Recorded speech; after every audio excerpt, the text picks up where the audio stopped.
MR constructions వాళ్ళు గుంటూరుకు 3 వైపులా 3 మంచి అపార్ట్మెంట్స్ నిర్మిస్తున్నారు. పక్కా వాస్తు, మంచి మెటీరియల్ వాడతారు. మేనేజ్మెంట్ బ్రహ్మాండంగా ఉంటుంది. 24 hours water supply, more over time కి డెలివరీ.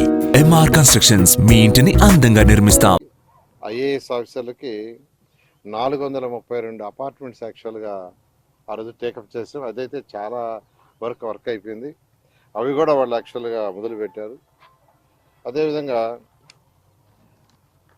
గెజిటెడ్ ఆఫీసర్స్ 1, 2 అని గ్రూప్ డి అని డిఫరెంట్ కేటగిరీస్ ఉన్నాయి. అంటే 1800 చదరపు అడుగులు ఉండే అపార్ట్మెంటు 1500 ఉండేది, 900 ఉండేది, మొత్తం 1440.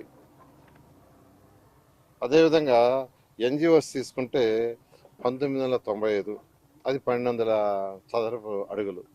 ఇవన్నీ యాక్చువల్గా వర్క్ యాక్చువల్గా స్టార్ట్ చేశారు. ఫస్ట్ క్లీన్ చేసుకునే వర్క్లో ఉండారు, ఎందుకంటే 6 ఏళ్ళు అయిపోయింది.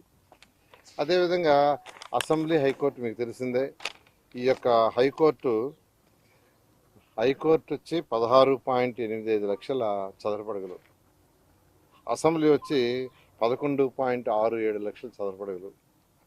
హైకోర్టు 7 అంతస్తులు, అసెంబ్లీ వచ్చి 250 మీటర్ల హైటు. ఎందుకంటే అసెంబ్లీ అనేది 365 రోజులు ఉండదు. అసెంబ్లీ జరగనప్పుడు యాక్చువల్గా ప్రజలు యాక్చువల్గా ఏంటంటే ఆ యొక్క బిల్డింగ్ పైకి పోయి పైనుంచి సిటీ మొత్తం చూడవచ్చు. అలా యాక్చువల్గా Norman faster and partners London వాళ్ళు దీన్ని డిజైన్ చేశారు. ఈ విధంగా ఈ వర్క్స్ అన్నీ యాక్చువల్గా టేకప్ అవుతున్నాయి. బహుశా మరొక 15 రోజుల్లో వీళ్ళందరూ టోటల్గా వాళ్ళ యొక్క ఇన్ఫ్రాస్ట్రక్చర్ పెట్టాలి. అంటే వర్కర్స్కి కావాల్సిన షెడ్స్ వేసుకోవటం కానీ, లేదా వాళ్ళకి కావాల్సిన మెస్లు ఏర్పాటు చేయటం, మిషనరీ తెచ్చుకోవటం, ఎక్విప్మెంట్ అంతా తీసుకోవటం, ఎన్ని కూడా అడిగే 15 రోజులు టైం ఇవ్వండి సార్. 15 రోజులు అన్నీ చేరుస్తామన్నారు, కొన్ని చేర్చామన్నారు. అవి చెక్ చేయడానికి వాళ్ళు వచ్చాను. ఏది ఏమైనా అమరావతి క్యాపిటల్ సిటీ రాబోయే 3 సంవత్సరాల్లో ఖచ్చితంగా కంప్లీట్ చేస్తాం.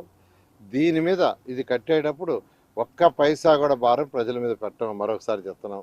ముఖ్యమంత్రి గారు ప్రతి మీటింగ్లో చెప్తున్నారు, ఇది సెల్ఫ్ సఫిషియెంట్ కావాలా, ఏదైతే మిగిలిన ల్యాండ్ ఉందో దాన్ని మానిటైజ్ చేసిన వచ్చేదంతా కట్టాలని. ముందు వచ్చే యాక్చువల్గా లోన్స్ తీసుకున్నాం. ఒకటి వరల్డ్ బ్యాంకు, ఏడీబీ ద్వారా 15,000 కోట్లు, హట్కో వచ్చి 11,000 కోట్లు, అదేవిధంగా బ్యాంక్స్ ద్వారా 5,000 కోట్లు. దీంతో స్టార్ట్ చేస్తాం. ల్యాండ్ వాల్యూ పెరిగిన తర్వాత ల్యాండ్ అమ్మేసి ఈ యొక్క అప్పు తీర్చేయడం జరుగుతుంది. కాబట్టి ఈ అప్పు తీర్చడానికి ప్రజలు కట్టే ట్యాక్సుల ద్వారా కాదు. కొందరు ప్రతిపక్ష నాయకులు అది ఒకటి మొదలుపెట్టారు, ఇదంతా ప్రజలు కట్టే డబ్బులతో వేస్ట్ చేస్తున్నారు. దీన్ని వేస్ట్ ఏముందండి, రాజధాని ప్రజలు పెట్టే ట్యాక్సులతో చేయటం లేదు. ఈ ల్యాండ్ పుల్లింగ్ చేసేటప్పుడే ఒక పద్ధతి ప్రకారం ఆ రోజు ముఖ్యమంత్రి గారు చాలా క్లారిటీ ఇచ్చారు.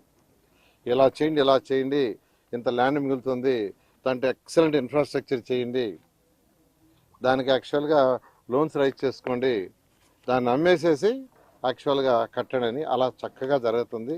ప్రతిపక్ష ఎవరైతే నాయకులు ఉన్నారో మాట్లాడుతున్నారో వాళ్ళందరికీ మళ్ళీ ఒకసారి చెప్తున్నా, ఒక్క పైసా రాష్ట్ర ప్రజలు కట్టే ట్యాక్సుల ద్వారా మేము ఖర్చు పెట్టాము.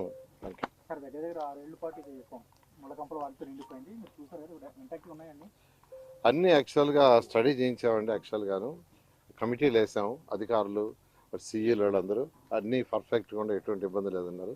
అందులో ఎటువంటి ఇబ్బంది లేదు.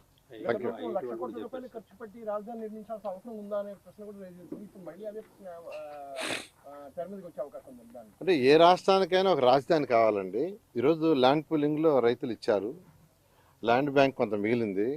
ఆ ల్యాండ్ బ్యాంక్తో మంచి రాజధాని కడుతున్నాం. కావాలి కదా ఎవరికైనా రాజధాని. ఇప్పుడు ఈరోజు ప్రిన్సిపల్ సెక్రటరీస్, మినిస్టర్లు ఒక దగ్గర ఉంటున్నారు, హెచ్ఓడీలు ఒక దగ్గర ఉంటున్నారు, హెచ్ఓడీలు కింద ఉండేవాళ్ళు ఇంకో బిల్డింగ్లో ఉంటున్నారు, కొందరు గుంటూరులో ఉంటున్నారు, కొందరు మంగళగిరిలో ఉంటున్నారు, కొందరు బయట ఉంటున్నారు. ఒకరు పనుండి వస్తే ఫస్ట్ మినిస్టర్